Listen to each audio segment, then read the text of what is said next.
Hey everybody, it's Tripl-L here to give you the rundown on My Hero Academia chapter 317, the spoilers. Hey everyone, so the video coming out a little bit late, but I was really busy today, but I hope you enjoyed the video for what we got here. I got some of the summaries and my thoughts for the summaries, so let's just get into it without further ado. So the title is Wounds, Blood, and Mud, and it pretty much just describes Izuku, and we'll see that as we go here. The chapter opens with a full-page illustration of Izuku's face. He has eye bags and overall looks really tired. So this is continuing the look that we've seen for Izuku. One thing you'll realize is, like, at the beginning of this arc, he looked like he was pretty cranky. Now he's, like, super cranky. But yeah, this is just a cover, a standard cover page. After that, we have the heroes were reunited in a seaside storehouse. They escaped last chapter's explosion without any casualties, but they lost the little information they had about All For One and the League. Not surprising. Now, this scene, when you look at the spoilers, so I also have Manga Helper linked down below so you can check out the images, but this scene happens sometime later. So what the author did, it's pretty much, he had the explosion go off. He doesn't show us how these people survive. It's just like, oh yeah, they did it. So I'm personally not happy. The spoiler images are, every image for the chapter is already out. Me personally, I'm not a fan. I'd rather see how people do things as opposed to just have an explosion and then, you know, this, it just makes, it's exactly like we thought was going to happen. It's just even a little bit ruder than he could have gone about it. Not a fan. I'd rather see people, when you're having explosions, if you want us to care about explosions, I want to at least see the follow through, not like 5 days later, oh hey, we're okay. But when you look at the scene, this thing about being a seaside storehouse, what's actually happening is that the heroes are having a secret meeting in the seaside storehouse. That's why it's so random. Mind you, it's pretty interesting that all of them can just show up there. Anyway, Edgeshot suggests asking Nagant once again, but Hawk says she's still unconscious and her body's heavily injured to the point that doctors from Central Hospital were shocked by the fact that she was still alive. So this is just giving us an idea of like, okay, Nagant's going to be relevant in the story still. She's going to be helping out the heroes more likely. The big thing here is that Nagant survived by her own will, which again devalues the value of explosions. I mean, we're not surprised. We're not surprised. Edgeshot says that maybe now is the time to risk it all and tell every single hero the truth about One For All in order to find a giant unified search group. They should all focus on giving support to Izuku since he's the one most likely to rent the villains. Now, gonna read the next part, but there's a chance that this might not properly explain what's going on with Izuku. Death Arms gave up being a hero the day before yesterday. We have to see flashbacks of him taking off his hero costume part by part, saying that recently the people's skepticism has increased exponentially. There are still people cheering for the heroes, but one booing will always be stronger than 10 cheers. He ends his speech saying he thought he was a hero, but deep down he's only human. This was actually a pretty interesting part because there's, well, they mentioned that he gave up being a hero the day before yesterday, but they gave more information. Let me just make sure, see if Sushi has more. Cuts back to the present. They comment that many heroes are giving up, and some of them even contact the media to leak information. So the people are getting closer to finding out about Izuku. If the truth about One For All is revealed to the world right now, all this negativity will be directed to Izuku. Okay, so Sushi misses a few critical points in that explanation. There's actually a lot more going on. In the chapter, what you will find is that when Edgeshot brings up that question, there is a significant back and forth about what is going on here. Because they bring up the hero quitting as a point saying like, hey, we really probably shouldn't be doing this.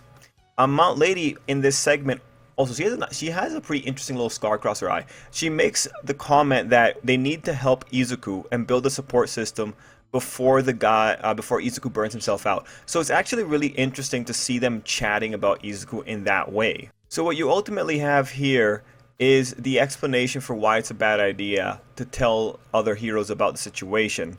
In this segment, we also have Mount Lady saying that they don't have enough support from heroes and the police, just because the police are also trying to deal with the immediate stuff. Now, with Death Arms, there was a little bit more. In that Death Arm was saying like, yeah, you know, 10 people might cheer for me in the recent days, but that one guy heckling makes it hard. And what Death Arms is ultimately saying here is an issue about appreciation. We're ultimately coming back to appreciation. And him ultimately having the comment that he's not a hero, but he's a human being.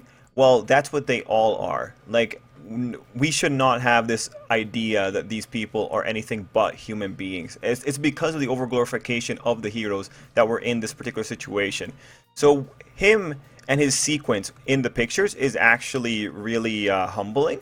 It looks really cool. But at the same time, this is like one of the things that sets up like Hero Academia is going to go back towards being a society that appreciates the efforts of the heroes. Best Genius would have had a comment in this section as well, where he spoke about how Death Arms was actually a big deal during the war because he had taken the lead on rooting out the spies within the hero group. So what that ultimately said was Best Genius was saying like, if that guy ultimately breaks, then we really have to be careful with who we're trusting here, because he's mentioning that there's no end to the heroes taking off their suits.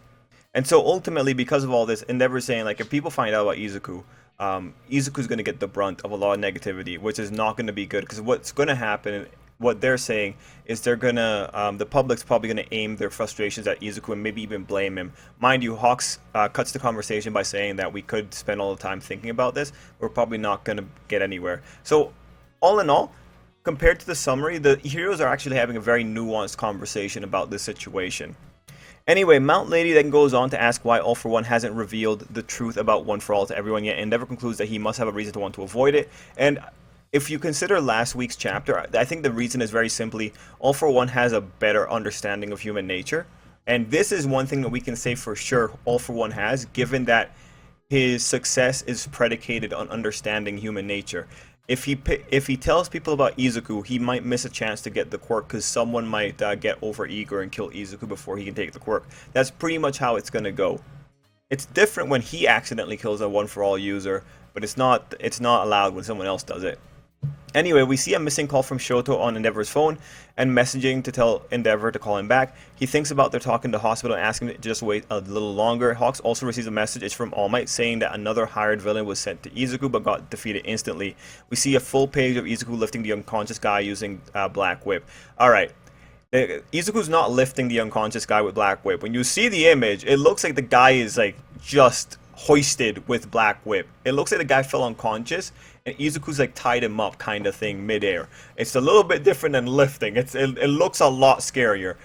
Now for this page, the little preliminary translations that we've got. The Shoto situation, Shoto is telling Endeavor to call back. There's not really more information that I see here. Yeah, it just says like Shoto saying, hey, answer your phone.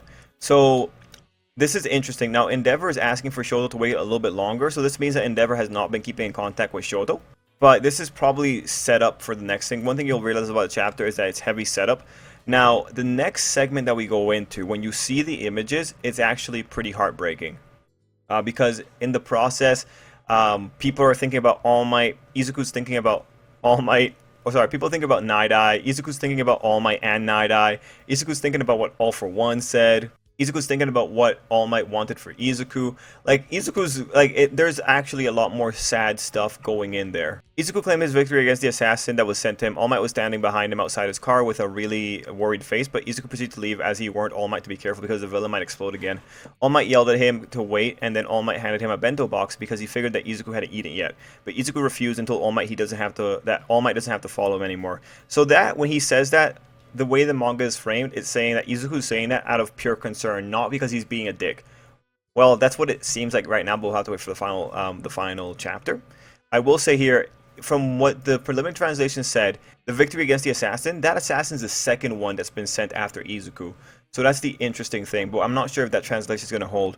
All Might tried to argue, but Izuku said that he could already move like All Might in his prime without any side effects like before. That's why All Might doesn't have to worry anymore. And then we have All Might figuring through his inner monologue that Izuku said that because Izuku doesn't want him to get involved. But All Might also remembered that he had sworn to raise and protect Izuku.